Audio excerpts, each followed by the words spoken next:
शिवे सर्वं प्रतिष्ठितं यत् अस्ति शङ्करात् नान्यात् तस्मै श्रीमहते नमः. Across the centuries, the stories of the Nayanars rise like sacred flames in the night, glowing with devotion so fierce, so tender, so unshakable that they still warm our hearts today. These are not distant legends.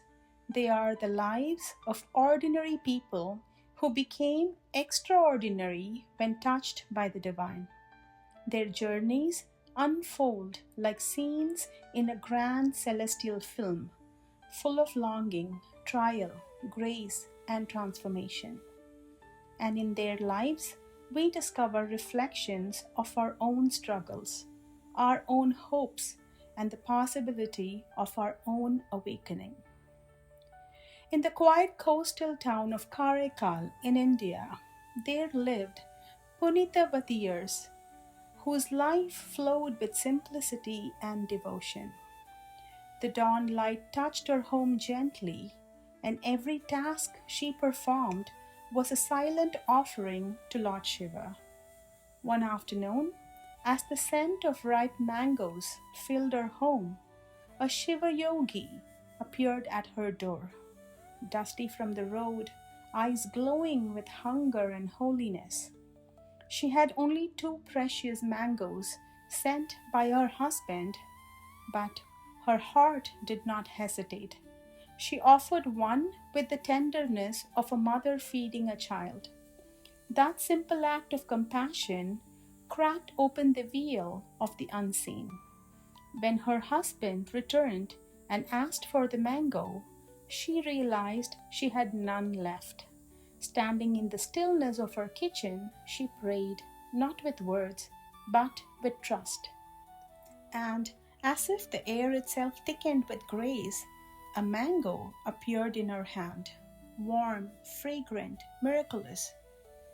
Paramadatan, the husband, tasted it and felt a strangeness, something otherworldly. Suspicion turned into a silent storm within him. He demanded another, and again the mango appeared in her hand. This time, as he held it, it dissolved into empty air. What he touched was not the fruit, it was grace. And grace is not something that human mind can bear without trembling. His heart shattered. He could no longer see her as a wife, only as a divine force he was unworthy to stand beside. Without anger, without farewell, he left her world, carving a new life far away. When Punitavadiyar was eventually brought before him by relatives, he fell at her feet, not as a husband, but as a devotee before a goddess. In that moment of painful revelation, she prayed for something astonishing, not for marriage, comfort, or recognition. She prayed to be stripped of worldly beauty, freed from the body that tied her to earthly illusion. And the Lord answered. Her skin melted into a radiant skeletal form. Her eyes blazed like sacred embers. She became Karaikal Ammaiyar, the mother beyond flesh. With her new form, she set out on her pilgrimage to Mount Kailash, crawling on her head, refusing to place her feet on the holy mountain. The celestial world paused to watch. Even Mata Parvati was moved. Lord Shiva welcomed her like a mother welcoming a lost child, and she asked only for devotion, pure and eternal. From that day, she lived at his feet, singing his praises, forever part of his cosmic dance. Far from Karaikal, in the village of Tingalur, another place in India, devotion took another shape, quiet, steady, overflowing. Appuddi Nayanar lived a simple householder's life, but his heart beat only to one name, the Tiruneelanakka, the great Upper. Though he had never seen the saint, he saw him everywhere. He named his wells, his utensils, even his children after this great saint Appar. Each name a breath of gratitude, each act a silent worship. One day, Appar himself walked through the dusty streets of that village. He saw an entire village whispering his name, not with pride, but with reverence beyond imagination. Curious and humbled, he found Appuddi Nayanar, a man whose eyes glowed with a devotion so pure that Saint Appar's heart softened instantly. Their meeting should have been a celebration, but fate carved another path. While preparing food for the saint, Appuddi's young son was bitten by a cobra. The child's body fell lifeless, the courtyard echoing with silent shock. But Appuddi did not cry out. He did not collapse. He hid the tragedy because for him, feeding his guru, the saint, was an offering higher than the grief tearing through his heart. Only when the meal was complete did Appar sense the sorrow in the air.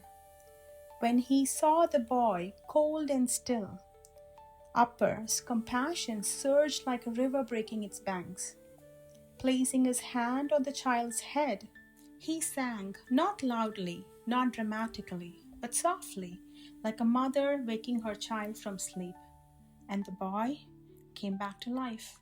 The miracle was gentle, intimate, born not from Appar's power, but from Appuddi Nayanar's faith. In this house of devotion, life and death bowed to the teacher's, the Guru's grace. In another corner of Tamil Nadu, in India, in a sacred city, devotion took yet another form, one shaped by discipline, ritual, and precision. Tiruneelanakka Nayanar, a learned Brahmin, moved like a priest carved from scripture. Every offering, every chant, every gesture was perfect. On one festival day, he worshipped the Shivalingam with his wife beside him, the temple lamps flickering like golden sighs of the gods. Then it happened. A tiny spider dropped onto the Shivalingam. His wife gasped and blew it away, spitting gently to remove the poison, as one would instinctively protect a loved one from harm. But to Tiruneelanakka, trapped in the rigidity of ritual purity, this act felt like a wound to sanctity. Anger flared. He walked away from her, hurt and unforgiving. That night, the Lord appeared in his dream, his divine body swollen with poison everywhere, except where the spit had fallen. In that moment, knowledge cracked open, and humility rushed in. The Lord himself showed him that devotion born from love is higher than devotion born from rules. Later, when a saint visited the temple, Tiruneelanakka welcomed him but hesitated to welcome his companions due to caste. The companions lay near the sacrificial fire pit, and suddenly the flame rose high, glowing with divine radiance, as if bowing to their inner purity. Every barrier within Tiruneelanakka dissolved. He saw with awakened eyes that the fire of devotion burns equally in all hearts. The stories of these three saints are not just ancient memories. They are lessons whispered into our modern lives. Karaikal Ammaiyar teaches us that devotion can strip away ego and reveal our truest form. Appuddi Nayanar shows us that ordinary moments become sacred when performed with love. Tiruneelanakka Nayanar reminds us to look past the surface, to see the divine in every soul.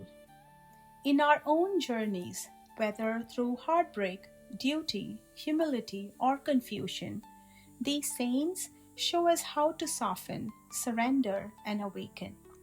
They teach us that devotion is not a ritual, but a relationship, not a rule, but a transformation, not something we perform, but something we become.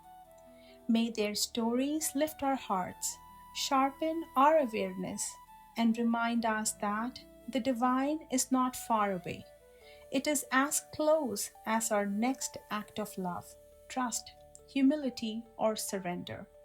May we carry their light into our own lives, walking with the same courage, the same devotion, and the same longing for the sacred that turned their lives into eternal legends.